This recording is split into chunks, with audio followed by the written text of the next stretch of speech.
middle school was kind of when it all went down.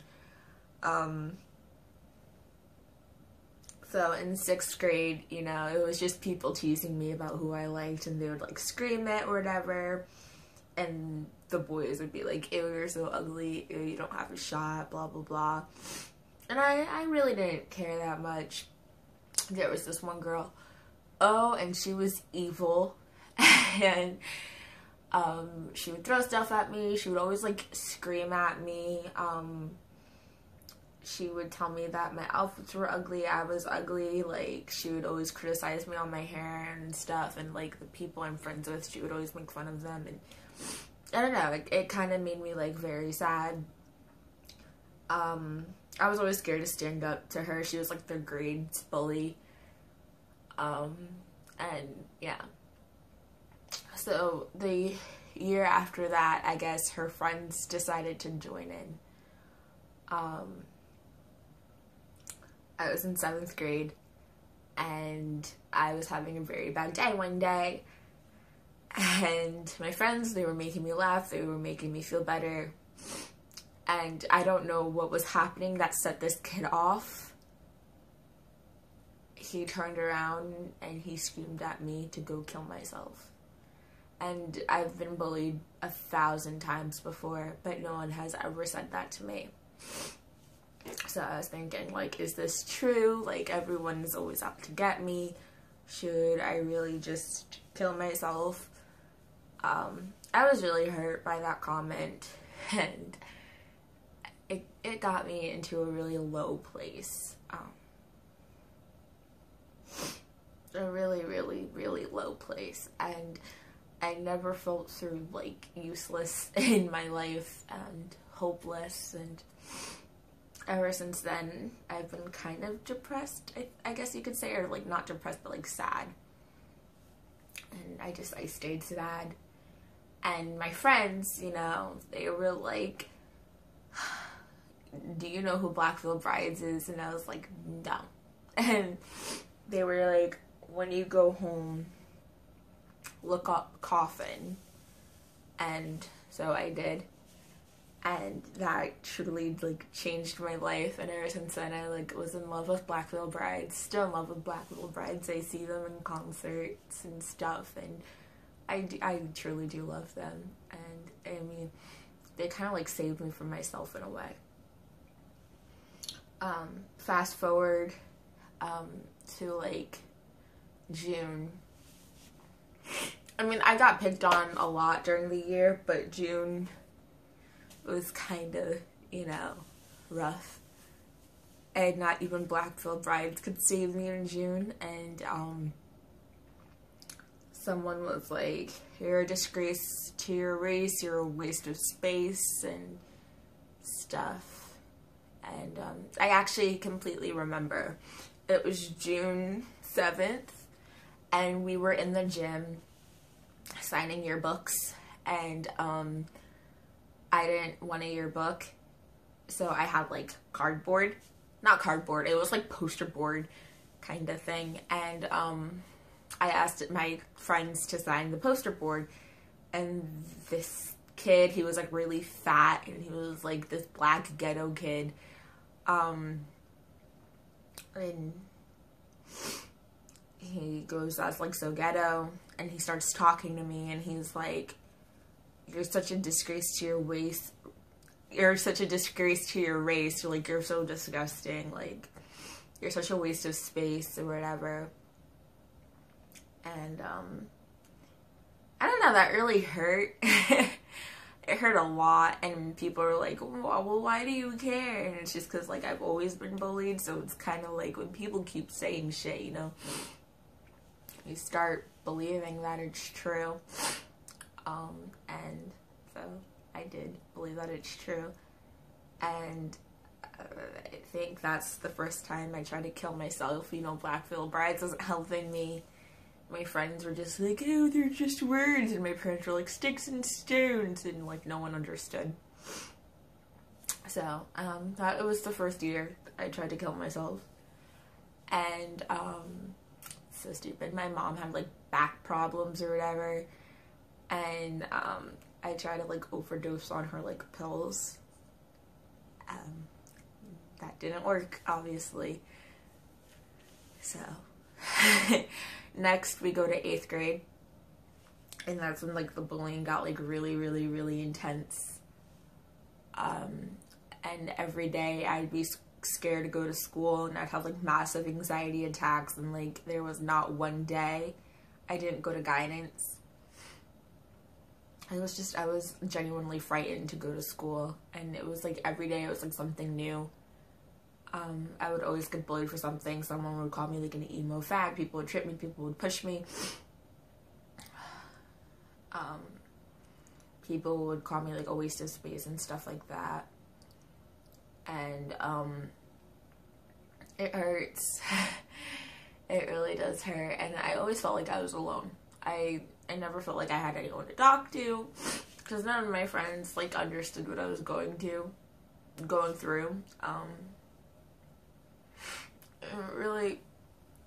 It really sucked, you know. And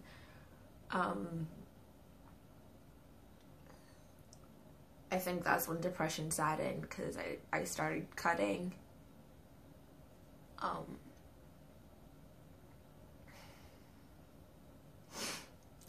And I was in a really dark place, and I started like looking at my recommendation list. That's where I found Sleeping with Sirens and Pierce the Veil, and I was like, I'm not alone. Like, you know, there's an army of people that like completely understand what I'm going through, even though I haven't met them. I know that I'm not alone, and I mean that got me through like 3 months or so, and I started like hurting again, and I started cutting again, and I was really hurt and alone. And my friend told guidance that I was like hurting myself, and you know, they were like giving me numbers to 2nd floor. They offered my parents to get me counseling. My parents never wanted to get me counseling. They were like, oh, she's happy at home, so it's okay. And I was never happy anywhere I went. It was just an act that I put on when I was at home. Like, it doesn't mean I'm not hurting, right? So I never got help, and 9th grade started. I was still cutting myself, and these bunches of kids still bullying me, but I was used to it at that point, so I tried not to let everything get to me. And people were like calling me like an anxious freak, an emo freak. People would like put out my clothes and be like, black people don't wear that, black people can't wear that. You know, I would get pushed, I would get tripped. I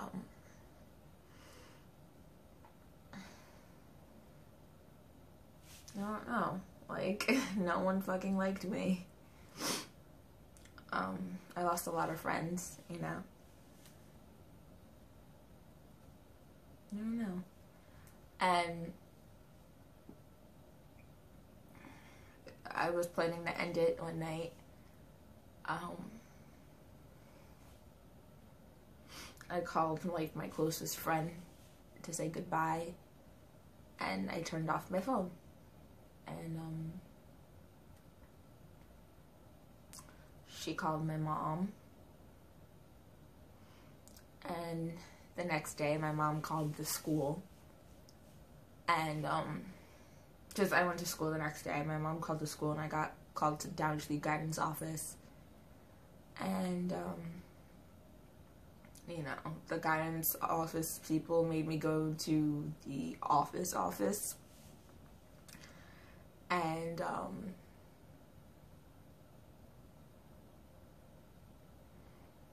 you know, it was like the school's therapist and the vice principal, and they were like, just answer one question: do you want to live today? And I started breaking down crying. Like, I was bawling my eyes out, and I remember this so vividly. And I was like, I don't know what I've done to make everyone hate me this much, to make everyone want to hurt me. and they called my mom, and they said I wasn't allowed to come back to school without getting evaluated by the hospital. So my mom took me to the hospital, and I was like in this cube, right, with like all the other mentally unstable people, and this lady came in. She was asking me all these different types of questions, and you know, like the look on her face when she found out my age was just priceless, because like I was 14 at the time, and she was like, oh, you're 14? And she was just like so shocked, and you know, I'll never forget that look.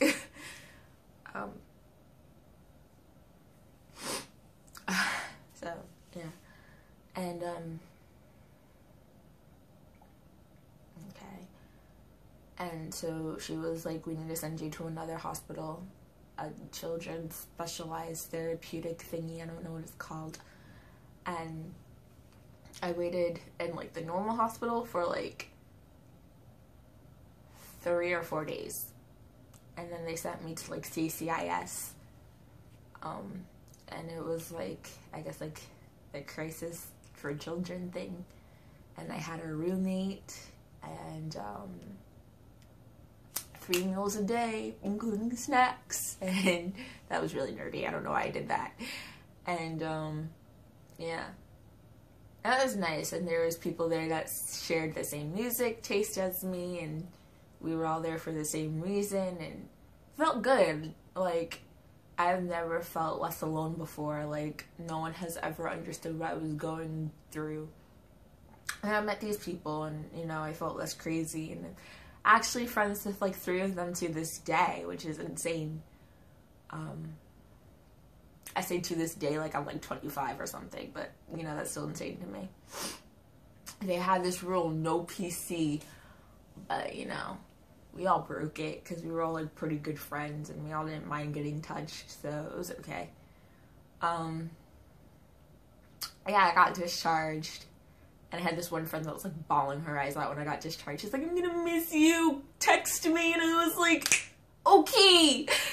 And so we text each other. I texted her yesterday, actually. It was just really cool. And after that, I got sent to Gen Psych. And yeah, and it was like a group therapy thing, because they were like, she needs to work on her social skills. So they sent me to Gen Psych, which is like group therapy.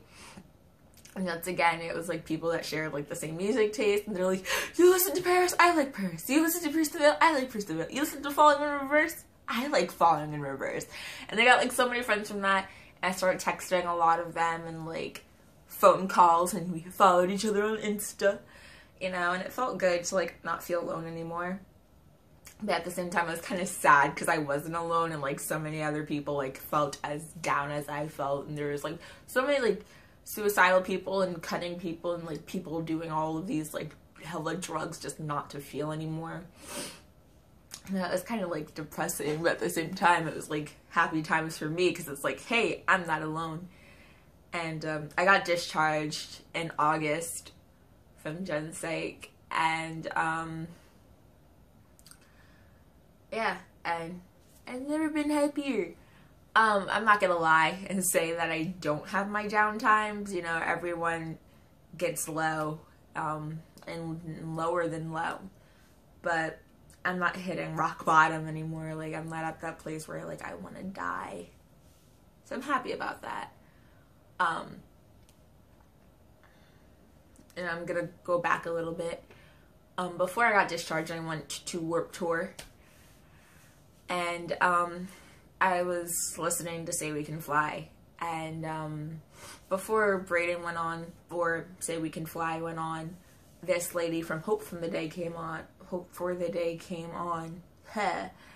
and you know, she was talking, and she was like, it's okay to not be okay, and like,